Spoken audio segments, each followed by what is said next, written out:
Good morning, everyone. It's Carpo here. It's a rainy day, which is bound to happen. It's bound to happen after a beautiful sunny day on Monday. But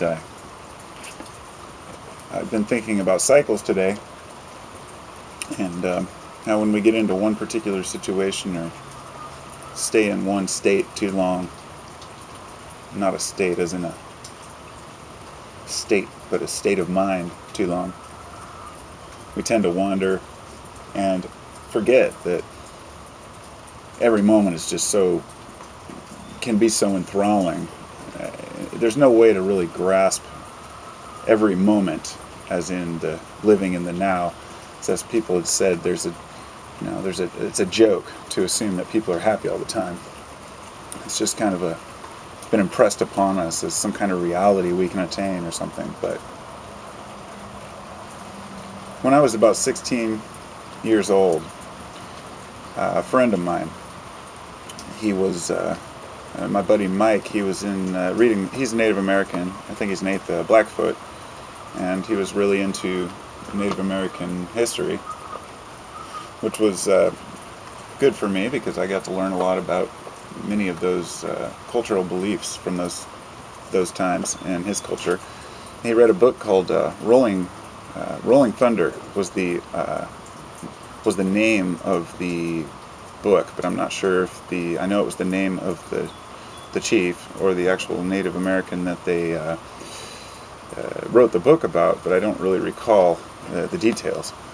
I just remember that he was very, at 15 or 16, I remember him coming and we were talking about cycles and how the Native Americans see everything as wheels and how wheels are so important.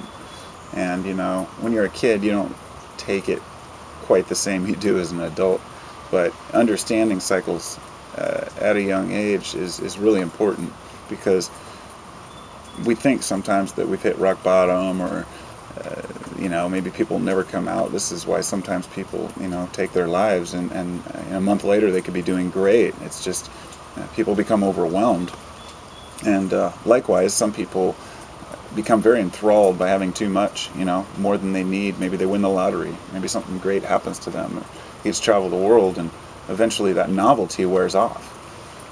That's part of the cycle as well. So the novelty of negativity as well as the cycle of positivity, they always end up ebbing and flowing like the tides. And through knowing that and embracing that, life becomes so much easier. Life was never intended to be a breeze.